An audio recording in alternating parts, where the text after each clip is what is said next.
আমি এটা এখন কোনো জিনিস আমি রুল আউট করতে পারি না। 2024-এর জামাত, 2025-এর জামাত আর 1971-এর জামাত কিন্তু একই দল না। এটা অনেক পরিবর্তন হয়েছে। তারা এখন যে দেশের মধ্যে তাদের গ্রহণযোগ্যতা অনেক বেড়েছে।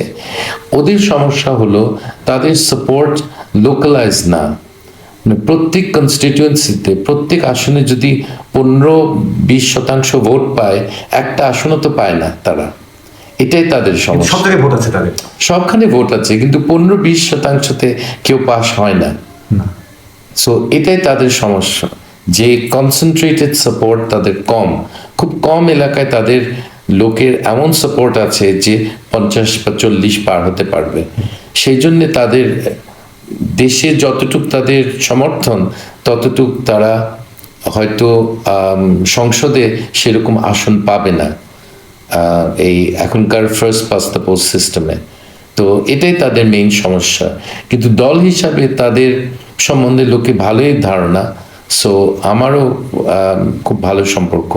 আমি কোনো জিনিসই অসম্ভব না রাজনীতিতে। কিন্তু জামাতের সাথে আমাকে তারা হজম করতে পারে কিনা সেটাও একটা ব্যাপার আছে, কারণ আমার মতামত তো একটু অন্যরকম। আমি টিপিক্যাল জামাতি না, কিন্তু আমি আমাদের জামাতের যে আমির, ওনাকে খুব পছন্দ করি।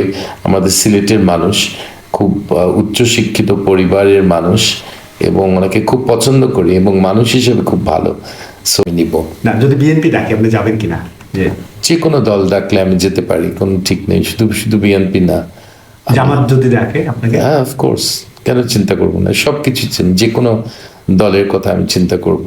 তারা যদি তাদের নীতির সাথে আমার নীতি মিলিয়ে তারা দেখতে পারে যে আমি ওখানে ভালো একটা অবদান রাখতে পারবো, নিশ্চয়ই আমি জয়েন করব যে কোনো দল।